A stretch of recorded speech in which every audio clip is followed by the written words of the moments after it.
Hello, my dear students. Today's topic is to improve customer relationship.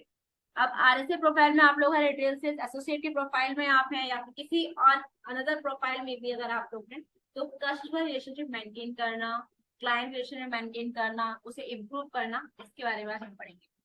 सबसे पहले 3 part में divide होता है। Improve communication with customer, second point is balance the needs to customers and organisation, third one exceed customer expectation to develop the relationship.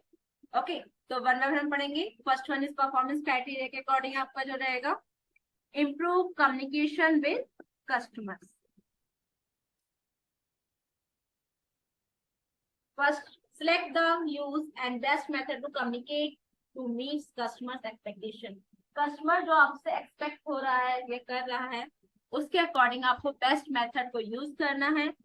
Second point is take the initiative to contact customers to update them when things are not going as per your plan and when further information is required। और जो information आपको required है, वो information आपको सही time पे नहीं मिली है, तो उस बात को ध्यान रखते हुए उसका इनिशिएटिव लेने के लिए बात करना। Third point is adapt appropriate communication to respond to individual customers feeling. Customers की जो फीलिंग्स है, उनको इंडिविजुअल तरीके से समझने की, कि उनकी मेन मोटिव क्या है, उनका मेन तरीका क्या है, उसके रिगार्डिंग समझना, वो आपका मेन मोटिव होना चाहिए। Third one is adapt appropriate communication to respond to individual customers feeling. और ध्यान रखना है कि कस्टमर की जो फीलिंग्स है वो अप्रोप्रिएट कम्युनिकेशन के साथ होने चाहिए, ये नहीं होनी चाहिए उसमें आप रिस्पॉन्ड गलत तरीके से कर दें। सेकेंड टॉपिक आपका आ जाएगा balance the needs of customers and the organisation. अब कस्टमर के साथ और कंपनी के साथ, संगठन के साथ कैसे आपको बैलेंस बना के रखना है, किससे हमें कैसे बात करनी है, किससे हमें कैसे बात नहीं करनी है। Meet customers expectation within the organisation service offer. जो सर्विस आपको प्रोवाइड की जा रही है, ऑफर की जा रही है कस्टमर के लिए, उसको ही आपको मेंटेन करते हुए चलना है और मेंटेन करते हुए चलना है, और आपको कुछ भी गलत वर्ड्स यूज नहीं करने हैं। Second one is explain the reasons to customer sensitively and positively when their expectation can not be met. अब नॉर्मल सी बात है, किसी कस्टमर की जो एक्सपेक्टेशन है वो आपकी बातों से मेट नहीं कर रहे हैं, मिल नहीं रही है, तो आप उनको बहुत पोलाइटली तरीके से और सेंसिटिव तरीके से समझाइए। आइडेंटिफाई अल्टरनेटिव सॉल्यूशन, और कोशिश करना है कि जो आपकी तरफ से सॉल्यूशन हो सकता है, जो सुझाव आप दे सकते हैं, वो उसे हर संभव सुझाव दिया जाए। And identify the cost and benefits of the solutions, और जो उसका सॉल्यूशन दिया गया है उसके लिए कस्टमर से कोई कॉस्ट या कोई और बेनिफिट देने के लिए समझा जाए, बट हाँ कॉस्ट कोई अलग से ना लगे। Next one is negotiate and agree solution with customers which satisfy, और जो भी आपने सॉल्यूशन दिया है उससे वो कस्टमर सेटिस्फाई होना चाहिए। ये नहीं कि आपने जस्ट उनको इन्फॉर्म कर दिया, अब वो फॉलो करें ना करें वो उनकी प्रॉब्लम, बट आपको प्रॉपर देखना चाहिए कस्टमर सेटिस्फाई हो रहा है आपकी बातों से या नहीं। Take action to satisfy customers with the agreed solution, और हमेशा कोशिश करना है कि कस्टमर को सेटिस्फाई किया गया है, सॉल्यूशन दिया गया, वो उससे एग्री है भी या नहीं। Exceed customer expectation to develop the relationship. Make extra efforts to improve his or her relationship with customer. उससे हमेशा हम लोग को रिलेशनशिप इंक्रीज करना चाहिए।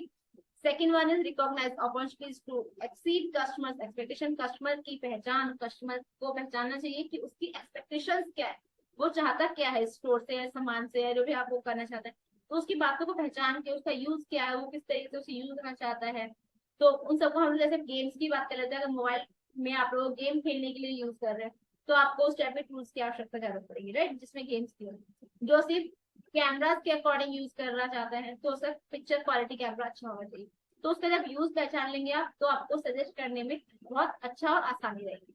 Take action to exceed customers expectation with the limits of his और her authority, और हमेशा कोशिश रखना जो कंपनी है वो अथॉरिटी के अकॉर्डिंग, रूल्स के अकॉर्डिंग ही फॉलो की जाए, अगर अगेन द कस्टमर रूल्स के अकॉर्डिंग नहीं होना चाहिए। Help customers of support others to exceed customers expectation, और कोशिश हमेशा करनी चाहिए कि उनकी कस्टमर्स की हेल्प हो सके और हम लोग उनकी हर संभव ज्यादा से ज्यादा कोशिश कर सके, वो नेगेटिव होके या हमसे निराश होके ना चाहे। तो ये तो आपका परफॉर्मेंस क्राइटेरिया था। नेक्स्ट आपका टॉपिक होगा नॉलेज एंड अंडरस्टैंडिंग के लिए। नॉलेज अंडरस्टैंडिंग में आ जाते हैं, आपने क्या सीखा और क्या आपको सीखने की आवश्यकता है। How to make best use of the method of communication chosen for dealing with customer, customer के साथ बात करने का तरीका आपको चूज करना चाहिए। How to negotiate effectively with customer, customer को कैसे अपनी बातों में बताना, प्रेशर नहीं क्रिएट करना, इफेक्टफुल प्रभावशाली तरीके से कस्टमर से बात करना कि उनकी बात को बताना, उनकी बात भी आप समझो और वो आपकी बात भी समझे, नेगोशिएट कर।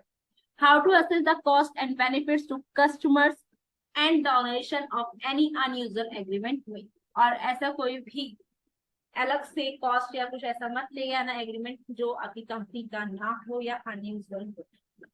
कस्टमर लॉयल्टी, कस्टमर की लॉयल्टी को इम्प्रूव करना, उनके क्या नाम है इंटरनल कस्टमर रिलेशनशिप को मेंटेन करने में हेल्प करता है। जैसे कि बात अगर आपने अपने कस्टमर को हैप्पी कर दिया प्रॉपर तरीके से, तो आपको वो नए कस्टमर भी बताने के लिए आपको हेल्प करेगा।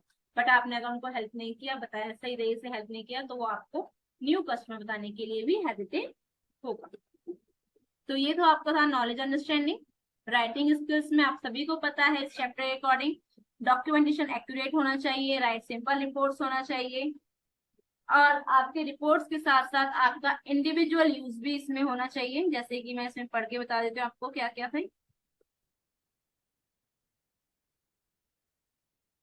इंस्ट्रक्शंस एक्यूरेट से फॉलो करने चाहिए, गेस्टर्स ऑफ जो हो सिंपल सिंपल वर्ड्स हैं कम्युनिकेशन के लिए उस लैंग्वेज की यूज करना चाहिए, अलग से एक्स्ट्रा वर्ड्स यूज नहीं करने हैं। हमेशा किसी वर्ड को आप काम को ऑर्गेनाइज कर रहे हैं, प्लान करेंगे, शेड्यूल करेंगे रूटीन वाइज, तब आपका काम होगा।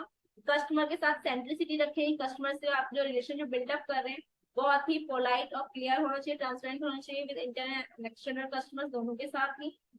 और प्रॉब्लम सॉल्विंग होना चाहिए, ब्रेकडाउन कोई प्रॉब्लम आ रही है, कोई हजार्स हो रहा है, कोई प्रॉब्लम सिक्योरिटी का प्रॉब्लम आ रहा है, तो इन सब चीजों को भी क्लियर करते हुए हमें इस टॉपिक पे ध्यान देना था। तो ये तो हमारा लास्ट टॉपिक था, टू इम्प्रूव कस्टमर रिलेशनशिप। इसके रिगार्डिंग अब आपको कोई क्वेरीज है, कुछ भी आप पुट ऑन करना चाहते हैं, तो प्लीज चैट बॉक्स में एंड कमेंट बॉक्स में आप मेंशन कर दीजिए। एंड सेकंड, आप लोग अपनी क्वेरीज को आप मैसेज कर सकते हैं। और आप लोगों के एग्जाम के लिए all the best, take care, thank you.